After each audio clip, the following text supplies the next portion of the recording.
ನಮಸ್ತೆ ಕರ್ನಾಟಕ.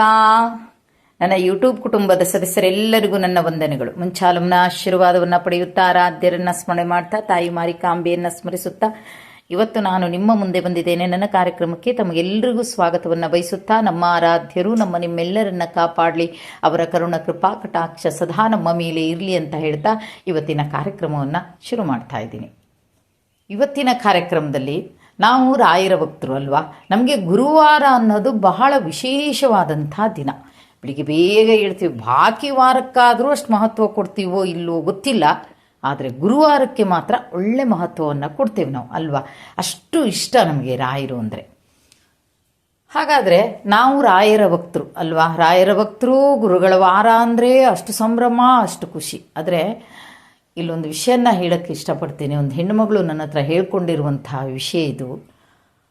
ರಾಯರು ತುಂಬ ಬಡತನ ನೋಡಿದ್ದಾರೆ, ಹಸಿವು ನೋಡಿದ್ದಾರೆ ರಾಯರು. ಅದಕ್ಕೆ ಅವರಿಗೆ ನನ್ನ ಭಕ್ತರು ಹಸಿವಿಂದ ಇರಬಾರ್ದು ಅನ್ನೋದು ತುಂಬ ಇದಾಗಿದ್ದಂತಹ ವಿಷಯ ಅವರಿಗೆ. ಎಷ್ಟು ಹಸಿವೆಯನ್ನು ನೋಡಿದ್ದಾರೆ, ಎಷ್ಟು ದಿವಸ ಅವರು ಊಟ ಇಲ್ಲದೆ ದಿನ ಕಳೆದಿದ್ದಾರೆ ಅನ್ನೋದೆಲ್ಲ ನಮಗೆ ಗೊತ್ತು ಅಲ್ವಾ.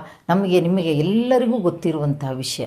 ಅಂಥ ರಾಯರು ಇವತ್ತು ತನ್ನ ಭಕ್ತರನ್ನು ಸಂತೋಷವಾಗಿಡಬೇಕು.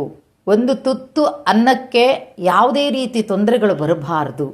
ಹೆಚ್ಚಾಗಿ ರಾಯರ ಭಕ್ತರಿಗೆ ಎಲ್ರಿಗೂ ಹೇಳ್ತಾ ಇದ್ದೀನಿ, ತುತ್ತನ್ನಕ್ಕಂತೂ ಖಂಡಿತ ತೊಂದರೆ ಇಲ್ಲ ಅಲ್ವಾ. ಅದನ್ನೂ ಇಲ್ಲದೇನೆ ನಮ್ಮ ರಾಯರು, ರಾಯರ ಹೆಂಡತಿ, ರಾಯರು ಮಗು ಸಹಿತ ದಿನಗಳನ್ನು ಕಳೆದಂಥ ದಿನ ಇದೆ. ಹಾಗೆ ಒಬ್ಬಳು ಹೆಣ್ಣುಮಗಳು ತಂದೆ ತಾಯಿ ಇಲ್ಲ. ಆಗ ಏನು ಮಾಡ್ತಾಳೆ ಆ ಹೆಣ್ಮಗಳು, ಅತ್ತೆ ಮನೆ ಇರುತ್ತೆ, ಅದಕ್ಕೆ ಅತ್ತೆ ಮನೆ ಸೋದರ ಅತ್ತೆ ಮನೆನ ಏನೋ ಆಗಿರಬೇಕು. 2 ಮಕ್ಕಳಿರ್ತಾರೆ, ಒಂದು 6 ವರ್ಷದ ಹೆಣ್ಣು ಮಗು, ಒಂದು 3 ವರ್ಷದ ಗಂಡು ಮಗು ಇರುತ್ತೆ. ಆಗ ತುಂಬ ದಿನಗಳ ಮೇಲೆ ಅವಳಿಗೆ ಅತ್ತೆ ನೆನಪಾಗುತ್ತೆ. ಯಾಕಂದರೆ ಕಳಿಸ್ತಾ ಇರಲಿಲ್ಲ ಗಂಡ, ಜೊತೆಗೆ ಗಂಡ ಯಾವುದಕ್ಕೂ ತೊಂದರೆ ಮಾಡ್ತಾ ಇರಲಿಲ್ಲ. ಎಲ್ಲ ಇದೆ, ತಿನ್ನೋಕ್ಕಿದೆ, ಉಣ್ಣಕ್ಕಿದೆ, ಬಟ್ಟೆ ಉಡೋಕ್ಕಿದೆ, ತೊಡೋಕ್ಕಿದೆ, ಎಲ್ಲದಕ್ಕೂ ಇದೆ. ಆದರೂ ಒಂದು ಆಸೆ, ಹೋಗಿ ಬಂದಿದ್ರೆ ನಮ್ಮ ಅತ್ತೆ ಮನೆಗೆ. ಈಗ ದಿನಾ ಅಡುಗೆ ಮಾಡಿ ಊಟ ಮಾಡುವವರಿಗೆ ಒಂದು ಆಸೆ ಆಗುತ್ತೆ, ಏನಂದರೆ ಅಯ್ಯೋ ಯಾರಾದರೂ ಮನೆಗೆ ಸಂಬಂಧಿಕರ ಮನೆಗೆ ಹೋಗಿದ್ರೆ ದಿನಾ ನಾನು ಮಾಡಿದ ಅಡುಗೆ ಉಂಡು ಉಂಡು ಉಂಡು ಬೇಜಾರು ಬಂದುಬಿಟ್ಟಿದೆ, ನನ್ನ ಅಕ್ಕನ ಮನೆಗೆ ಹೋಗೋಣ, ನನ್ನ ತಂಗಿ ಮನೆಗೆ ಹೋಗೋಣ, ಅಥವಾ ನಮ್ಮ ತಾಯಿ ಮನೆಗೆ ಹೋಗೋಣ, ಏನೋ ಅಂದ್ಕೊಂಡು ಹೋಗ್ತಾರೆ ಅಲ್ವಾ. ಅಲ್ಲಿ ಆತಿಥ್ಯ ಕೊಟ್ಟಾಗ ಅವ್ರಿಗೆ ಏನಾಗುತ್ತೆ, ಅದು ಪರಮಾನ್ನ ಆಗಿ ಹೋಗುತ್ತೆ, ಅಷ್ಟು ಖುಷಿ ಆಗುತ್ತೆ. ಇವರು ಎಷ್ಟು ರುಚಿಯಾಗಿ ಅಡುಗೆ ಮಾಡಿದ್ರು ಅದಕ್ಕೆ ಮಹತ್ವ ಕೊಡೋದಿಲ್ಲ ಅವರು. ಆಗ ಹೆಣ್ಣುಮಗಳು ಅಲ್ಲಿಗೆ ಹೋಗ್ತಾಳೆ. ಹೋದಾಗ ಮುಂಚಿನ ದಿವಸ ಬುಧವಾರ ಆಗಿರುತ್ತೆ, ಮರುದಿವಸ ಗುರುವಾರ. ಪಾಪ ಸಣ್ಣ ಸಣ್ಣ ಮಕ್ಕಳಲ್ವಾ, ಗುರುವಾರ ಆಗುತ್ತೆ. ಆದರೆ ರಾಯರ ಭಕ್ತರು, ಅತ್ತೆ ಮಾವನ ಮನೆಯವರೆಲ್ಲರೂ ರಾಯರ ಭಕ್ತರು. ಇರೋದಲ್ಲಿ ಅತ್ತೆ ಮಾವ ಇಬ್ಬರೇ, ಮತ್ತೆ ಯಾರೂ ಇಲ್ಲ. ಆಗ ತುಂಬ ಶ್ರದ್ಧೆಯಿಂದ ಪೂಜೆ ಮಾಡುವಂಥ ದಂಪತಿಗಳವರು. ಹೆಣ್ಣುಮಗಳು ಹೇಳ್ತಾಳೆ, ಒಳ್ಳೆ ರಾಯರನ್ನು ಪೂಜೆ ಮಾಡ್ತಾರೆ ಅಂತ ಹೇಳ್ತಾಳೆ ಹೆಣ್ಣುಮಗಳು. ಆದರೆ ಪೂಜೆ ಮಾಡಿದರೆ ಏನು ಫಲ ಇದೆ? ಬೆಳಿಗ್ಗೆ ಎದ್ದಿದ್ದಾಳೆ ಆ ಹೆಣ್ಣುಮಗಳು. ಅವರಷ್ಟೇನು ಒಂದು ರಾಯರನ್ನು ಪೂಜೆ ಮಾಡುವಂಥದ್ದು ಅದು ಇದು ಅಲ್ಲ ಇಲ್ಲ. ಗಂಡ ದೇವಸ್ಥಾನಕ್ಕೆಲ್ಲ ಕರ್ಕೊಂಡು ಹೋಗ್ತಾನೆ, ಅಲ್ಲಿ ಏನೇನು ಸೇವೆಯನ್ನು ಸಲ್ಲಿಸಬೇಕು ಅದನ್ನೆಲ್ಲ ಮಾಡಿ ಬರುವಂಥ ಸಿಂಪಲ್ಲಾಗಿ ದೇವ್ರ ಪೂಜೆಯನ್ನು ಹೆಂಗೆ ಮಾಡಬೇಕು ಹಾಗೆ ಮನೆಯಲ್ಲೇ ಮಾಡುವಂಥ ಪದ್ಧತಿ. ಒಂದು ದಿವಸ ಟೀ ಕುಡಿದು ಮಾಡ್ತಾರಂತೆ, ತಿಂಡಿ ತಿಂದು ಮಾಡ್ತಾರೆ, ಒಂದು ದಿವಸ ತಿಂಡಿ ತಿಂದೇನೂ ಮಾಡ್ತಾರೆ. ಅದು ಅವ್ರ ಮನೆಯಲ್ಲಿ ನಡ್ಕೊಂಡು ಬಂದಿರುವಂಥ ಒಂದು ಪದ್ಧತಿ, ಅದು ಏನೂ ಮಾಡೋಕ್ಕಾಗಲ್ಲ. ಹಾಗಂತೇಳಿ ದೇವ್ರು ಒಲಿಲಿಲ್ವಾ? ದೇವ್ರು ಒಲಿದಿದ್ದಾನೆ, ಅವ್ರಿಗೆ ಎಲ್ಲನೂ ಕೊಟ್ಟಿದ್ದಾನೆ. ಅವಳು ಬಾಳಲ್ಲಿ ಎಲ್ಲನೂ ಸುಂದರವಾಗಿ ಕೊಟ್ಟಿದ್ದಾರೆ ದೇವರು. ಹಾಗೆ ಬೆಳಿಗ್ಗೆ ಎದ್ದ ತಕ್ಷಣ ಇವರು ಸ್ನಾನಕ್ಕೆ ರೆಡಿ. ಯಾರು? ಅತ್ತೆ ಮಾವ ಇಬ್ಬರು ಸ್ನಾನ ಮಾಡಬೇಕು. ಅಯ್ಯೋ ನಮಗಿವತ್ತು ಗುರುವಾರ ಅಂತ. ಸರಿ, ಇವತ್ತು ಗುರುವಾರ ಅಂದರೆ ಅವರೇನು ಅಂದ್ಕೊಂಡಿದ್ದಾರೆ ಪಾಪ ಈ ಮಕ್ಕಳು ಮತ್ತು ತಾಯಿ, ಏನೋ ತಿಂಡಿ ಗಿಂಡಿ ಎಲ್ಲ ಮಾಡಿಕೊಟ್ಟು ಇದಕ್ಕೆ ಹೋಗ್ಬೋದು ಅಂತ. ಆದರೆ ಅವ್ರು ಹೇಳಿರೋದು ಏನು ಗೊತ್ತಾ ಅಲ್ಲಿ, ಅಯ್ಯೋ ನಮಗೆ ಇವತ್ತು ಗುರುವಾರ, ನಾವು ಗುರುವಾರ ಪೂಜೆ ಮಾಡ್ತೇನೆ, ನಿಮಗೇನೂ ಕೊಡಲ್ಲ, ನಾ ಏನೂ ಮಾಡೋಕ್ಕೆ ಹೋಗಲ್ಲ ಅಂತ. ಹಾಗೆ ಪಾಪ ಆ ಹೆಣ್ಮಗಳಿಗೆ ಆಶ್ಚರ್ಯ ಆಯ್ತು, ಅಯ್ಯೋ ದೇವ್ರೆ, ಸಂಪತ್ತನ್ನೇ ಬಿಟ್ಟು ಬಂದಿದ್ದೀನಲ್ಲ ಒಂದು ದಿವಸದ ಮಟ್ಟಿಗೆ, ನನ್ನ ಮಕ್ಕಳಿಗೂ ಸಹಿತ ಆ ಮಕ್ಕಳಿಗೂ ಏನು ಕೊಟ್ಟಿಲ್ಲ, ಆ ಮಕ್ಕಳಿಗೂ ಏನು ಕೊಡದೆ ಅಂತೂ 9:30 ಮೇಲೆ ಒಂದು ತಿಂಡಿ ತಿನಿಸು ಅಂತ ಮಾಡಿ ಕೊಡ್ತಾರೆ. ಆಗ ಹೆಣ್ಣುಮಗಳು ಕೂತಲ್ಲೇ ಅಂದ್ಕೋತಾಳಂತೆ, ನಂಗೆ ಫೋನ್ ಮಾಡಿ ಹೇಳ್ತಾಳೆ, ಅಮ್ಮ ನಮ್ಮ ದೊಡ್ಡವ್ರು ಬಿಡಿ, ಆ ಸಣ್ಣ ಸಣ್ಣ ಮಕ್ಕಳಮ್ಮ ಇರೋದು, ಆ ಸಣ್ಣ ಮಕ್ಕಳಿಗೂ ಹೊಟ್ಟೆಗೆ ಏನೂ ಕೊಡದೆ ನೀವು ದೇವ್ರ ಪೂಜೆಯನ್ನು ಮಾಡಿದರೆ ಅದ್ರ ಫಲ ಸಿಗುತ್ತೇನಮ್ಮ. ನಾ ಕೂತಲ್ಲೇ ಅಂದುಕೊಂಡೆ, ನೀವೆಷ್ಟು ದೊಡ್ಡ ರಾಯರ ಭಕ್ತರಾದ್ರೇನು, ಹಸಿವೆಯಿಂದ ಬಳಲ್ತಾ ಇದ್ರು ರಾಯರು. ನಾನು ರಾಯರ ಕಥೆ ಎಲ್ಲ ಕೇಳಿದ್ದೀನಮ್ಮ, ಯಾಕಂದರೆ ಇವರು ರಾಯರ ಭಕ್ತರಲ್ವಾ, ಇವ್ರು ಹೇಳಿದಂಥ ಕಥೆಗಳನ್ನೆಲ್ಲ ಕೇಳಿದ್ದೀನಿ.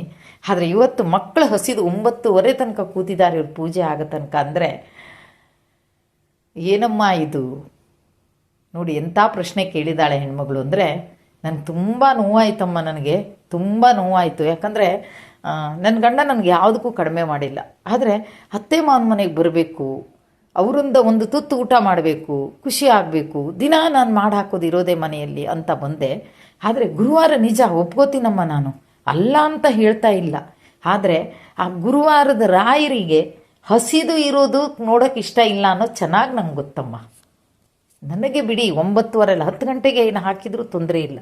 ಆದರೆ ಆ ಸಣ್ಣ ಸಣ್ಣ ಮಕ್ಕಳು ಕಾದು ಕಾದು ಕಾದು ಅಂತೂ 9:30 10 ಗಂಟೆಗೆ ಒಂದು ಏನೋ ಒಂದು ಒಗ್ಗರಣೆ ಉಪ್ಪಿಟ್ಟ ಏನೋ ಮಾಡಿ ಅಂತೂ ನನ್ನ ಮಕ್ಕಳಿಗೆ ತುಂಬ ಅದನ್ನು ಊಟ ಮಾಡ್ತಾ ಇರುವಾಗ ತುಂಬ ಇದಾಯಿತು, ತುಂಬ ಬೇಜಾರಾಯಿತು. ಯಾಕಂದರೆ ಮನೆಗೆ ಅಪರೂಪಕ್ಕೆ ಬಂದಿದ್ದೀನಿ ನಾನು, ಮನೆಗೆ ಅಪರೂಪಕ್ಕೆ ಬಂದಿರೋ ಹೊತ್ತಿಗೆ ಹೌದು ನಾನು ಬೇಡ ನೀನೇ ಅಡುಗೆ ಮಾಡ್ಕೊಂಡು ತಿಂದುಬಿಡಮ್ಮ, ನಿನ್ನ ಮಕ್ಳಿಗೆ ಏನು ಬೇಕೋ ಮಾಡಿಕೊಡು ಅಂದ್ಬಿಟ್ಟಿದ್ರು, ಅದನ್ನು ಮಾಡಿಕೊಡ್ತಿದ್ದೆ. ನಾನು ಬೇಕಾದ್ರೆ ಅವ್ರ ಜೊತೆಗೆ ತಿಂತಾ ಇದ್ದೆ ಅಮ್ಮ.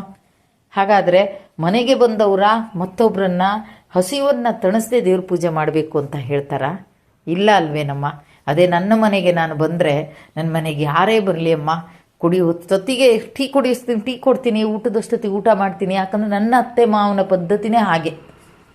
ನನ್ನ ಅತ್ತೆ ಮಾವ ಯಾವಾಗಲೂ ಹೇಳೋದು, ಬಂದವರಿಗೆ ಹಸಿವನ್ನು ತಡಿಸು ಆಮೇಲೆ ದೇವ್ರ ಪೂಜೆ ಮಾಡುವಂತ ಅಂತಂದರೆ ನನ್ನ ಅತ್ತೆ ಮಾವ ಮಾಡೋದು ಅಷ್ಟೇ. ಯಾರಾದರೂ ಬಂದ್ರಾ ಬೆಳಿಗ್ಗೆ ಹೊತ್ತಲ್ಲಿ ಬನ್ನಿಯಪ್ಪ ಟೀ ಕುಡ್ತೀನಿ, ಏನು ನಾವು ವಿಜೃಂಭಣೆ ಮಾಡೋದಿಲ್ಲ, ಇದ್ದಿದ್ರಲ್ಲೇ ಕೊಡ್ತೀವಮ್ಮ ನಾವು. ಅಂಥದ್ರಲ್ಲಿ ನಾನು ಇಲ್ಲಿಷ್ಟು ಚೆನ್ನಾಗಿದ್ದಿದ್ದು ನೋಡಿ ಅಲ್ಲಿ ಹೋಗಬೇಕು ಅಂತ ಆಸೆ ಮಾಡಿದ್ನಲ್ಲ ಅಂತೆ.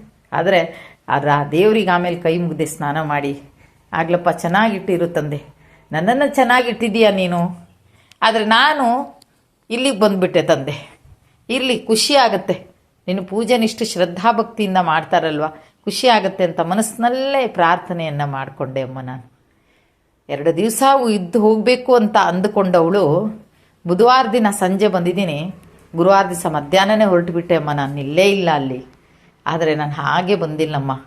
ನನ್ನ ಅತ್ತೆ ಮಾವನಿಗೆ ನಮಸ್ಕಾರ ಮಾಡಿ ಅವರಿಗೆ ಏನು ಕೊಡಬೇಕು ಅದನ್ನು ತಗೊಂಡೇ ಹೋಗಿದ್ದೀನಮ್ಮ. ನಾನು ಏನು ಕೊಡಬೇಕು ಅದನ್ನೆಲ್ಲ ಕೊಟ್ಟು ಅವರಿಂದ ಆಶೀರ್ವಾದನ ತಗೊಂಡು ಬಂದೆ ಅಮ್ಮ ನಾನು ಅಂತ ಹೇಳಿ ಅಮ್ಮ.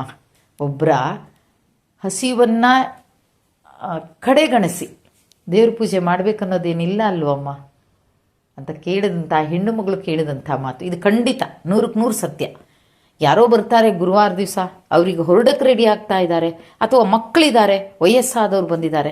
ನಾವು ಗುರುವಾರ ಅಂತ ಇದ್ದರೆ ಪಾಪ ನಮ್ಮ ರಾಯರಿಗೂ ನೋವಾಗಲ್ವ? ಅದು ಖಂಡಿತ ನೋವಾಗುತ್ತೆ. ನಾವು ಹೊಸ್ಕೊಂಡಿದ್ದೀವಲ್ವ ರಾಯರನ್ನು ಪೂಜೆ ಮಾಡೋಕ್ಕೆ. ಇಲ್ಲ ನಾವು ಬೆಳಿಗ್ಗೆನೇ ಬೇಗ, ನಮ್ಮ ಮನೇಲಿ ನೆಂಟರು ಬಂದಿದ್ದಾರೆ, ನಾವು ಲೇಟ್ ಮಾಡ್ರೆ ಕಷ್ಟ ಆಗುತ್ತೆ, ಅದಕ್ಕೆ ಬೆಳಿಗ್ಗೆ ಬೇಗ ಎದ್ದು ದೇವ್ರ ಪೂಜೆ ಮುಗಿಸ್ಬಿಟ್ರೆ ಎಲ್ಲದೂ ಸರಿ ಸಮ ಆಗುತ್ತಲ್ವ? ಇಲ್ಲ ಮನೆಯಲ್ಲಿ 2-3 ಜನ ಇದ್ದೀವಿ, ನೀವು ತಿಂಡಿ ಮಾಡಿ ನಾನು ದೇವ್ರ ಪೂಜೆ ಮಾಡ್ತೀನಿ, ಸರಿ, ಎಲ್ಲದೂ ಸರಿ ಸಮ ಆಗುತ್ತೆ. ಈ ಕಡೆ ರಾಯರಿಗೂ ಪೂಜೆ ಮಾಡ್ದಂಗೆ ಆಗುತ್ತೆ, ಈ ಕಡೆ ಬಂದವರಿಗೂ ಸಮಾಧಾನ ಮಾಡಿ ಕಳಿಸ್ದಂಗೆ ಆಗುತ್ತೆ ಅಲ್ವಾ? ನನಗೆ ಅದು ಕೇಳಿದಾಗ ನಿಜ ಅನ್ನಿಸ್ತು. ಆ ಹೆಣ್ಮಗಳ ಮಾತೇನು ಸುಳ್ಳಲ್ಲ. ನೀವೆಷ್ಟು ರೀತಿಯಲ್ಲಿ ಪೂಜೆ ಮಾಡಿ ಅಮ್ಮ, ತೊಂದರೆ ಇಲ್ಲ. ಆದರೆ ಒಬ್ಬ ಅತಿಥಿ ಬಂದಾಗ, ಯಾರೋ ಅವ್ರ ಅತಿಥಿನೇ ಯಾರೇ ಆಗಿರಲಿ ಬಂದಾಗ ಅವ್ರಿಗೆ ಹಸಿವಿಗೆ ಏನು ಕೊಡಬೇಕು ಅದನ್ನು ಕೊಡದೆ, ನನಗದೇ ಇಂಪಾರ್ಟೆಂಟು ಅಂದರೆ ನಿಮ್ಮ ದೇವರು, ನಿಮ್ಮ ರಾಯರು, ಅದು ನಮ್ಮ ರಾಯರು ಅಮ್ಮ ಸಹಿತ ಅಂತಾರೆ. ನಾವು ರಾಯರು ಪೂಜೆ ಮಾಡಲ್ಲ ನಿಜ, ಆದರೆ ರಾಯರ ಮಠಕ್ಕೆ ಹೋಗ್ತೀವಿ, ಬರ್ತೀವಿ, ಎಲ್ಲ ಮಾಡ್ತೀವಮ್ಮ. ಮನೆಯಲ್ಲಿ ಅಷ್ಟು ಮಾಡೋದಿಲ್ಲ. ಗುರುವಾರ ಒಂದು ದಿವಸ ನಾನ್ ವೆಜ್ ಬಿಟ್ಕೋತೀವಿ ಅಷ್ಟು ಬಿಟ್ಟರೆ ಅದೇನೋ ಅದನ್ನು ಕಲ್ತಿರೋದು ನಾವು ನನ್ನ ಈ ಅತ್ತೆ ಮಾವನಿಂದಲೇ ಕಲ್ತಿರೋದು, ಗಂಡನ ತಂದೆ ತಾಯಿಯಿಂದ ಕಲ್ತಿರೋದಲ್ಲ. ನಾವು ಮುಂಚಿಂದ ಇಲ್ಲಿ ಬಂದು ಹೋಗ್ತಿದ್ವಿ, ಮಾಡ್ತಿದ್ವಿ, ನಮ್ಗೆ ಗೊತ್ತು ಅವರು ಗುರುವಾರ ಆಚರಣೆ ಮಾಡುವಂಥದ್ದು ಎಲ್ಲ ಗೊತ್ತು. ಆದರೆ ಏನೂ ಗೊತ್ತಿಲ್ಲ. ಹಾಗೆ ನೋವಾಯಿತು. ಆದರೂ ಬರುವಾಗ ಮಾತ್ರ ಹೇಳಿ ಬಂದೆ, ದೇವರೇ ಚೆನ್ನಾಗಿಟ್ಟಿರಪ್ಪ, ನಿನ್ನ ಪೂಜೆ ಚೆನ್ನಾಗಿ ಮಾಡ್ತಾರೆ, ಭಕ್ತಿಯಿಂದ ಮಾಡ್ತಾರೆ, ಶ್ರದ್ಧೆಯಿಂದ ಮಾಡ್ತಾರೆ ತಂದೆ, ಅವರನ್ನು ಚೆನ್ನಾಗಿಟ್ಟಿರು ಅಂತ ಹೇಳಿ ನಮಸ್ಕಾರ ಮಾಡಿ ಅವತ್ತು 12 ಗಂಟೆಗೆ ಅಲ್ಲಿಂದ ಮತ್ತೆ ಹೊರಟೆ ಅಮ್ಮ ನಾನು. ನಿಲ್ಲಿಲ್ಲ. ನನ್ನ 2 ಮಕ್ಕಳನ್ನ ಕರ್ಕೊಂಡು ಅಲ್ಲಿಂದ ಖುಷಿಯಾಗಿ ಹೊರಟೆ ಅಮ್ಮ. ಆದರೆ ಒಂದನ್ನು ಹೇಳೋಕ್ಕೆ ಇಷ್ಟಪಡ್ತೆ, ಹುಡುಗಿ ತುಂಬ ಕಲ್ತಿದ್ದಾಳೆ ಆ ಹೆಣ್ಮಗಳು. ಯಾರನ್ನ ನೋಯಿಸಿ ಇದು ಮಾಡಬೇಕನ್ನೋದೇನು ಇಲ್ಲ ಅನ್ನೋದು ನನ್ನ ಅಭಿಪ್ರಾಯ ಅಮ್ಮ. ನಿಮ್ಮ ಅಭಿಪ್ರಾಯ ಎಲ್ಲ ಹೆಂಗಿದೆಯೇನೋ ಗೊತ್ತಿಲ್ಲ. ಆದರೆ ರಾಯರು ಯಾವತ್ತೂ ಹಸ್ಕೊಂಡು ಪೂಜೆ ಮಾಡುವಂತ ಹೇಳೋದು ಇಲ್ಲ. ಒಂದು ಬಂದವರನ್ನು ಹಸಿವು ಹಾಗೆ ಇಡುವಂತನೂ ಹೇಳೋದಿಲ್ಲ. ಇದು ಮಾತ್ರ ನಿಜ ಅಮ್ಮ ಅಂತ ಹೇಳಿದ್ಲು. ನೋಡಿದ್ರ ಎಷ್ಟು ಒಂದು ಅರ್ಥಪೂರ್ಣವಾದಂಥ ಒಂದು ವಿಷಯಗಳಿರುತ್ತೆ ಇದರಲ್ಲಿ ಅಲ್ವಾ. ಅದಕ್ಕೆ ದಯವಿಟ್ಟು ನಮ್ಮ ಮನೆಯಲ್ಲೂ ಹಾಗೆ ಈ ವರ್ಷ ಅಲ್ಲ, ಅದಕ್ಕೂ ಹಿಂದಿನ ವರ್ಷದಲ್ಲಿ ಗುರುವಾರ ದಿನ ತುಂಬ ನೆಂಟರು ಬಂದಿರ್ತಾರೆ. ತುಂಬ ಈ ವರ್ಷ ಹೋದ ವರ್ಷದ ಜಾತ್ರೆಯಲ್ಲ, ಅದಕ್ಕೂ ಹಿಂದಿನ ವರ್ಷದ ಜಾತ್ರೆಯಲ್ಲಿ ಗುರುವಾರನೇ ಬರ್ತಾರೆ. ಆದರೆ ಅನಿವಾರ್ಯ ನೋಡಿ ಅಲ್ಲಿ ಏನಾಗಿದೆ ಅಂದರೆ ಆ ದಿವಸನೇ ಅವರು ತಾಯಿಗೆ ಕುರಿ ಹೊಡೆಯುವ ಕಾರ್ಯಕ್ರಮ ಇಟ್ಕೊಂಡಿದ್ದಾರೆ. ನಾನು ಏನು ಹೇಳಿ, ಬರಬೇಡಿ ಅಂತ ಹೇಳುದಾ? ಜಾತ್ರೆಗೆ ಬನ್ನಿ ಅಂತ ಕರೆದಿರುವಂಥ ನಾವು ಇವತ್ತು ನನಗೆ ಗುರುವಾರ ಅದೇ ನೀವು ಬರಬೇಡಿ, ನಮ್ಮ ಮನೇಲಿ ಮದ್ದು ಮಾಂಸ ಮಾಡಂಗಿಲ್ಲ ಅಂತ ಹೇಳುವಂಗಿದೆಯಾ? ಅದು ತಪ್ಪಾಗುತ್ತೆ. ಯಾಕಂದ್ರೆ ಆ ದೇವಿ ಪ್ರಸಾದ, ಅದು ಆ ದೇವಿ ಪ್ರಸಾದಕ್ಕೋಸ್ಕರ ಕಾಯ್ತಾರೆ.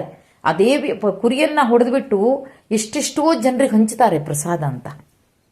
ಆಗ ಏನು ಮಾಡೋದು, ಮನಸ್ಸಲ್ಲೊಂದಿತ್ತು, ಅಯ್ಯೋ ದೇವ್ರೇ ಗುರುವಾರ ಆಗಿ ಬಂದುಬಿಟ್ರಲ್ಲ, ಆಯಿತು ಏನು ಮಾಡೋಕ್ಕಾಗಲ್ಲ. ಆಗ ರಾಯರ ಹತ್ರ ಹೇಳ್ಕೊಂಡೆ, ನೋಡಪ್ಪ ಇದು ನಿಂದೆ ಆಟ, ನಂದೇನಲ್ಲ, ಆದರೆ ನಾನು ಮಾಡಿ ಹಾಕಲೇಬೇಕು ತಾನೆ, ನಾವಂತೂ ತಿನ್ನೋದಿಲ್ಲ ಅಂತ ಹೇಳಿ ಕೊನೆಗೆ ಪಾಪ ನಾನೇನು ಮಾಡಲಿಲ್ಲ, ಅವ್ರವ್ರುಗಳೇ ಮಾಡ್ಕೊಂಡ್ರು ಅನ್ನಲ್ಲ, ನಂಗೆ ಗುರುವಾರ ಅಂತ ಅವ್ರಿಗೆ ಗೊತ್ತು. ಆದರೆ ಆಮೇಲೆ ಏನು ಮಾಡಿದೆ, ಅವರೆಲ್ಲ ಅವಧಿ ಸಂಜೆನೇ ಹೊರಡ್ತಾರೆ, ಸಾಧಾರಣ 5 ಗಂಟೆಗೆ ಹೊರಡ್ತಾರೆ. ಆವಾಗ ಏನು ಮಾಡ್ತೀನಿ, ಇಡೀ ಮನೆಯನ್ನು ಗೋಮಯ ಹಾಕಿ ಒರೆಸಿ ಪಾತ್ರೆಲ್ಲ ಕ್ಲೀನ್ ಮಾಡಿ ಅವರೇ ಇದು ಮಾಡಿಟ್ಟು ಹೋಗಿದ್ದಾರೆ, ನನಗೆ ಸಮಸ್ಯೆ ಆಗಿಲ್ಲ. ಎಲ್ಲನೂ ಮಾಡಿ ಮತ್ತೆ ಶುಚಿಯಾಗಿ ಸ್ನಾನವನ್ನು ಮಾಡಿ ನಾವು ಜಾತ್ರಾ ತಾಯಿ ಗದ್ದುಗೆಗೆ ಹೋಗಿ ಬಂದ್ವಿ.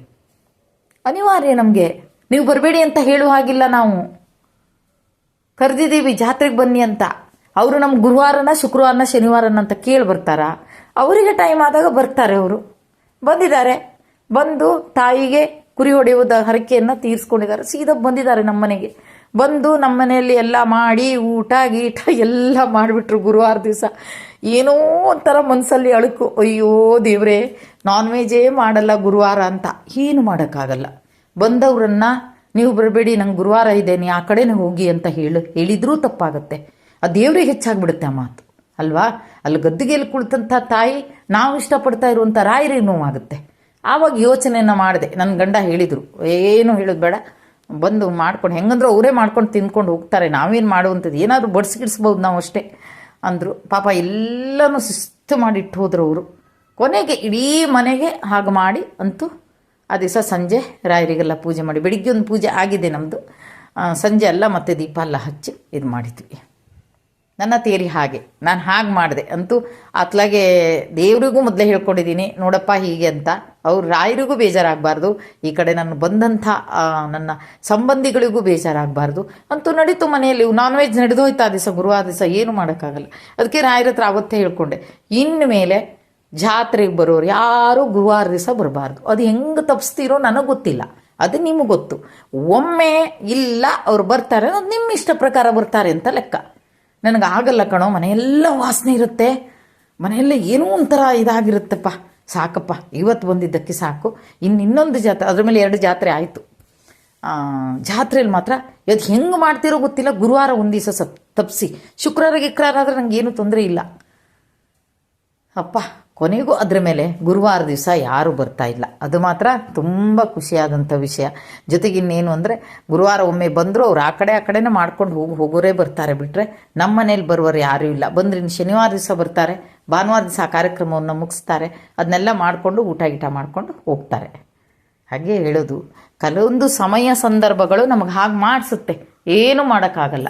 ಆಗ ನಾವು ನಮ್ಮ ಇಷ್ಟ ದೇವರಿದ್ದಾರಲ್ವ, ದೇವರೇ ಹಿಂಗಿದೆ ಅಂತ ಹೇಳಿ ಆ ದೇವ್ರಿಗೆ, ನನ್ನ ದೇವ್ರಿಗೊಂದು ನಮಸ್ಕಾರವನ್ನು ಹಾಕಿ, ಇದು ನಾನು ತಂದು ಮಾಡ್ತಾ ಇರೋದಲ್ಲಪ್ಪ, ಹಿಂಗಾಗಿರೋದಲ್ಲಪ್ಪ ಅಂತ ಹೇಳಿ, ಯಾರೇ ಬರಲಿ ಅವ್ರಿಗೆ ಮೊದಲು ಏನು ಅಂತ ನೋಡಿಕೊಂಡ್ರೆ ರಾಯರಿಗೆ ತುಂಬ ಖುಷಿ ಆಗುತ್ತೆ. ಬೇಕಾದ್ರೆ ನಮ್ಮ ಪೂಜೆ ಒಂದು ತಾಸು ಲೇಟ್ ಆಗಲಿ, ತೊಂದರೆ ಇಲ್ಲ.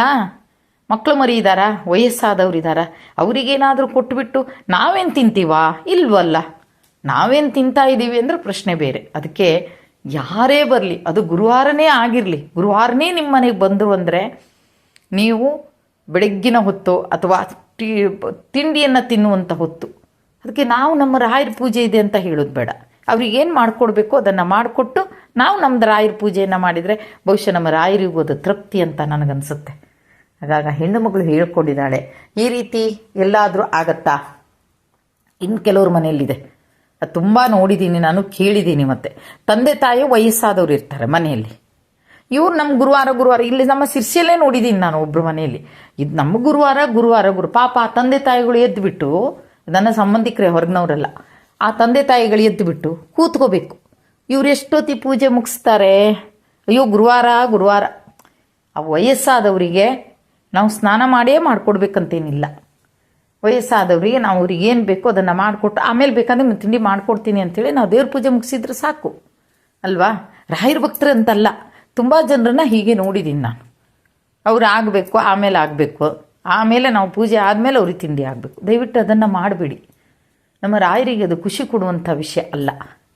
ಯಾರಾದರೂ ಬಂದರೆ ವಯಸ್ಸಾದವ್ರು ಮನೆಯಲ್ಲಿದ್ದರೆ ಅವ್ರಿಗೆ ಮೊದಲೇನು ಅಂತ ಕೊಟ್ಬಿಟ್ಟು ಆಮೇಲೆ ಇದು ಮಾಡುವಂಥದ್ದು ಏನು ಅಂದರೆ ಪೂಜೆ ಮಾಡುವಂಥದ್ದನ್ನು ಮಾಡಿ. ನಾನು ಗುರುವಾರ ಒಂದು ದಿವಸ ಯಾರೇ ಬರಲಿ, ನಮ್ಮ ತಾಯಿ ಯಾವಾಗಲೂ ಇದ್ದರೆ ಮನೇಲಿದ್ದರೆ ನಾನು ಹಾಗೆ ಮಾಡೋದು. ಬೇಗ ಅವರಿಗೆ ಒಂದು ಸಿಂಗಲ್ ಚಹಾ, ಅವರಿಗೆ ಟೀ ಏನಾದರೂ ಬನ್ನಿಗಿನ್ನೇನಾದ್ರು ಕೊಟ್ಟು ಬಿಡ್ತೀನಿ. ಯಾಕಂದರೆ ಗುರುವಾರ ಅವತ್ತು ನಮಗೆ ಸ್ವಲ್ಪ ಲೇಟ್ ಆಗುತ್ತೆ, ಪೂಜೆನೇ ಲೇಟ್ ಆಗುತ್ತೆ. ಅವಾಗೇನಾಗುತ್ತೆ, ಪಾಪ ವಯಸ್ಸಾದವ್ರು ಬಂದು ಕೂತ್ಕೊಂಡು ಅವರಿಗೆಲ್ಲ ಟೈಮ್ ಟು ತಿಂಡಿ ತಿಂದ ಅಭ್ಯಾಸ. ನಾವು ನಮ್ಮ ಪೂಜೆ ಅಂತ ಕೂತ್ಕೊಬಿಟ್ರೆ ಕಾಯ್ತಾ ಇರಬೇಕಾಗುತ್ತೆ. ಅದು ಮನಸ್ಸಿಗೆ ತೃಪ್ತಿ ಕೊಡಲ್ಲ. ಅಲ್ಲಿ ಕಾಯ್ತಾ ಇದ್ದಾರೆ, ಅಯ್ಯೋ ಟೀ ಕೊಟ್ಟಿಲ್ಲ ಅವರಿಗೆ ಅನ್ನೋದೆಲ್ಲ ತಲೆಯಲ್ಲಿರುತ್ತೆ ನಮಗೆ. ನಾನು ಅದಕ್ಕೆ ನಮ್ಮ ತಾಯಿ ಅಥವಾ ನನ್ನ ಸಂಬಂಧಿಕರು ಯಾರೇ ಬಂದರೂ ಸಹಿತ ಅದು ಗುರುವಾರ ಒಮ್ಮೆ ಆಗಿದ್ದಿದ್ರೆ ಬೆಳಿಗ್ಗೆನೇ ಅವ್ರಿಗೆ ಏನು ಬೇಕು ಸಣ್ಣ ಲೈಟಾಗಿ ಮಾಡಿಕೊಡ್ತೀನಿ. ಒಂದು ಅರ್ಧ ಗಂಟೆ ಕೂತ್ಕೊಳ್ಳಿ ಅಂತ ಹೇಳಿ ಲೈಟಾಗಿ ಮಾಡಿಕೊಡ್ತೀನಿ. ನಾನು ಪೂಜೆನೂ ಬಹಳ ದೊಡ್ಡ ರೀತಿಯಲ್ಲಿ ಮಾಡಲ್ಲ, ನಾನು ಸಣ್ಣ ರೀತಿಯಲ್ಲಿ ನನ್ನ ರಾಯರ ಪೂಜೆಯನ್ನು ಮಾಡ್ತೀನಿ. ಅಷ್ಟು ಮುಗಿಸಿ ಅವ್ರಿಗೆ ಆಮೇಲೆ ಮತ್ತೇನು ಕೊಡಬೇಕೋ ಕೊಡ್ತೀನಿ. ಹಾಗಾಗಿ ನಾನು ಹೇಳುವಂಥದ್ದು, ನಿಮ್ಮ ಮನೆಗೆ ಅಥವಾ ನಿಮ್ಮ ಮನೆಯಲ್ಲಿ ವಯಸ್ಸಾದವ್ರು ಇದ್ದಾರಾ, ಅವ್ರು ಫಸ್ಟು ವಿಚಾರಿಸ್ಕೊಳ್ಳಿ. ರಾಯರಿಗೆ ಖುಷಿ ಆಗುತ್ತೆ. ರಾಯರಿಗೆ ಹೇಳಿಡಿ, ರಾಯರೇ ಅವ್ರ ಸೇವೆ ಮಾಡಿ ನಿಮ್ಮ ಪೂಜೆ ಮಾಡ್ತೀನಿ ಅಂತ ಖುಷಿಯಾಗುತ್ತೆ ರಾಯರಿಗೆ ಅಲ್ವಾ? ನೋಡಿ, ಹೆಣ್ಣು ಮಗಳು ಹೀಗೆ ಹೇಳಿದ್ದಕ್ಕೆ ನಾನು ನಿಮ್ಗೆ ಇದನ್ನೆಲ್ಲ ಹೇಳ್ತಾ ಇದ್ದೀನಿ. ಬಹುಶಃ ನನ್ನ ರಾಯರ ಭಕ್ತರಲ್ಲಿ ಹಾಗಿಲ್ಲ ಅಂತ ಅಂದ್ಕೊಂಡಿದ್ದೀನಿ. ಬಹುಶಃ ಹಾಗೆ ಯಾರಾದರೂ ಮಾಡ್ತಾ ಇದ್ದರೆ ದಯವಿಟ್ಟು ನಾವೆಲ್ಲ ತಿದ್ದುಕೊಳ್ಳೋಣ ಅಂತ ಹೇಳ್ತಾ ಇವತ್ತಿನ ಈ ಕಾರ್ಯಕ್ರಮವನ್ನು ಇಲ್ಲಿಗೆ ಮುಗಿಸ್ತಾ ಇದ್ದೀನಿ. ಜೈ ಕರ್ನಾಟಕ ಮಾತೆ, ಸರ್ವೇ ಜನ ಸುಖಿನೋ ಭವಂತು.